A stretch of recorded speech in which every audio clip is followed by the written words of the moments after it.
very early stage. And so some choose to get into that as opposed to staying on the farm.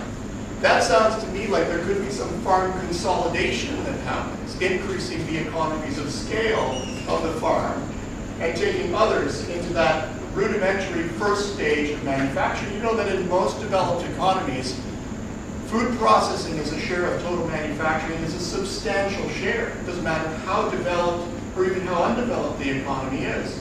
It's a large share of what goes on. And so it's completely natural that this is going on inside of the Indian economy. Well, that's a very easy space for farm workers to migrate into. It's not so unfamiliar that they can't step off the farm and say, well, I used to pick this stuff, but now, I'm doing a little bit more. I'm dealing with the same stuff, but I'm actually bottling it or canning it or whatever, and I can handle that. With a little bit of education, I can actually do that. Well, this is the first increase of this kind of activity, and it's already underway inside of the economy. I believe it's the very leading edge of a groundswell of movement from one to the other, because the wages in this sector are much higher than the wages are here. There is a natural tendency to want to move to those higher wages. So these are all automatic mechanisms, and once they gain momentum, they become a formidable force. Add to that the aspirations of those who are locked in on the farm, and that's measurable in India as well. And you've got a heavy desire to want this to happen on the part of individual folks inside of the economy. Well, that's the beginnings of the mechanism. There's something else that I believe is very exciting, and I know that I'm overusing that word tonight, and I don't mean to do that, but I can't help myself. As the world economy moves into its next growth cycle, that's why it's important to have said we think the world economy is moving into its next growth cycle, and that this new normal stuff is largely mythology. We are moving into that growth cycle, but we are facing world-developed economies that are dealing with aging of the population problems that are not getting any better. So Canada's magic year is 2016, but look across all developed economies, and I believe we're facing a global labor crunch.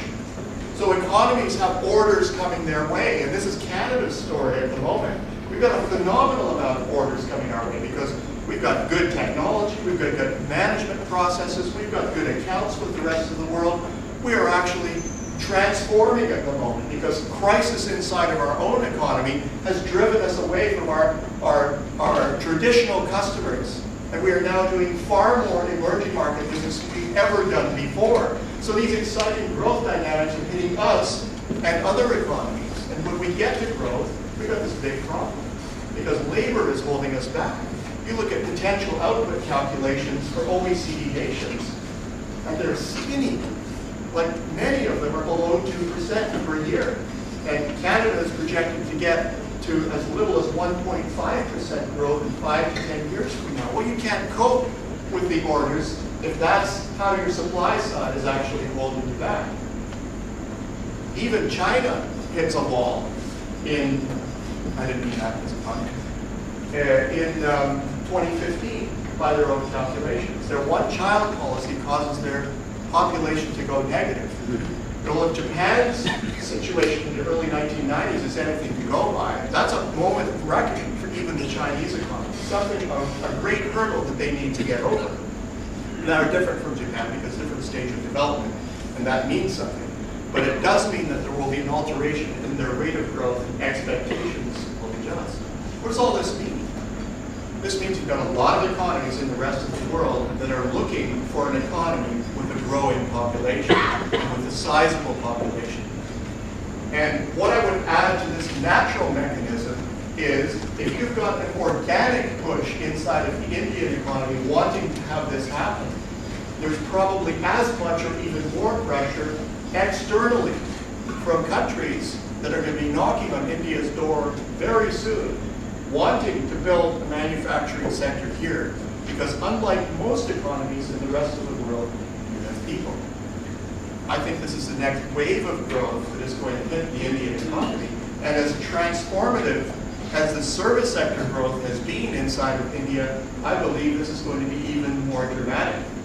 Now, it's been a bit radical, I guess, for a forecaster to stand up and hypothesize that all these things are happening. But I believe that there are good quantitative reasons to believe we are on the verge of something very exciting here. Well, that's what I wanted to share with you tonight. Part of the reason I'm in India at the moment and very excited about India is I'm hoping that Canada is the place that gets its foot in the door first. If we can see that this process is actually happening, we need to create that manufacturing capacity. Like I said, we've got the orders, so we're ready to do business. What I'm trying to encourage Canadian business persons to do is to develop a strategy, not of trying to import the labor from India to do things inside of Canada. We do some of that. We've got a huge diaspora inside of Canada. That's not going to be enough. What I'm trying to encourage businesses to do is import labor without moving it. That means we invest in India. That means we put plants into place here. That means workers do not have to learn a new language and a new culture and new processes and wrench themselves out of what they have now. They don't have to retrain. They don't have to go through accreditation processes. Stay right here and process Canadian business right in India with all the spillover effects that gives to the rest of the economy. Well, I don't think we're going to be the only ones. I think other countries are going to be lining up to do the business here. And I think that's what international business students need to have their minds on as we go forward. So thank you for your kind attention. It's been a real pleasure to be with you. That's the thesis I wanted to drop on you. And I don't know if I've exhausted all of the time here, but I would love it if we could have a discussion about this, if we could engage in question and answer at this point. So I'm going to hand it back to you, or I can just stand here and welcome your questions, however it is you want to. I think we have some time for questions. I think it's a very exciting presentation and probably positive things which you brought out. Although they are hypothetical level now, probably people we still are very pessimistic about the future. But that's on a positive note. Maybe we can take some questions and you can either connect them together or you want to answer them at one by one. Sure, one by one. If you could just keep an eye on the sequence, like I'm not sure if we're going to get a whole floor. Anybody wants to have any queries? Let me provoke those questions by saying this. Very few people in my profession actually share this view. We are very non-consensus at the moment. So I'm sticking my neck way out of the line here. But this is the message that I communicated to our senior management at EDC. I mean, we're taking this very seriously. But we're having a hard time convincing Canadian businesses that what we're saying is actually true. So please challenge it. Like, it's a wacky notion here, and so go for it. You are trying to put some light on the thing that how Canada and India can mutually benefit. Like what is ailing India and what is ailing Canada. Canada wants to make is proposing so that the economic cooperation make India as an intermediary to do their business somehow. Cater to their orders, whatever you have put, excess orders you have in Canada. Now, this sort of a partnership needs one trust between two countries. That too for a relationship between a developed country and a developing country. There is some sort of interest clash. And second, that this sort of cooperation needs political stability for at least 5 to 10 years. So how do you see those two things, two aspects in this cooperation? Okay, well, I mean, it's a very good, multifaceted question. I'm not sure exactly what to start with, but let me give it a go, and if I go off track, pull me back on. I already believe that there's a fair amount of trust between our two economies. We share, in many respects, a common heritage. We share a very common legal framework as well. So there is an understanding between our two nations already. Now, Canada is judged by world organizations as having great political stability. We usually elect majority governments that are able to enact legislation, push it through. We have very good factor mobility inside of our country. While we have provincial schisms and we have provincial powers, it's fairly easy to do business right across Canada. seamlessly. In terms of Canadian businesses coming here, there are fears about India's system. There are fears that infrastructure will let them down. There are fears that the instability of power systems, for example, would interrupt production processes. There are worries about land acquisition. Can we actually come into India and quickly process real estate transactions so that we can have a stable arrangement? Well, even domestic Indian companies have run into serious trouble. Tata, for example, with its automotive side, having to abandon a facility and find another province inside of India to put it in. Well, that gets into the international news, and Canadian business persons are quite aware of this. So what are the original or the initial opportunities for partnership?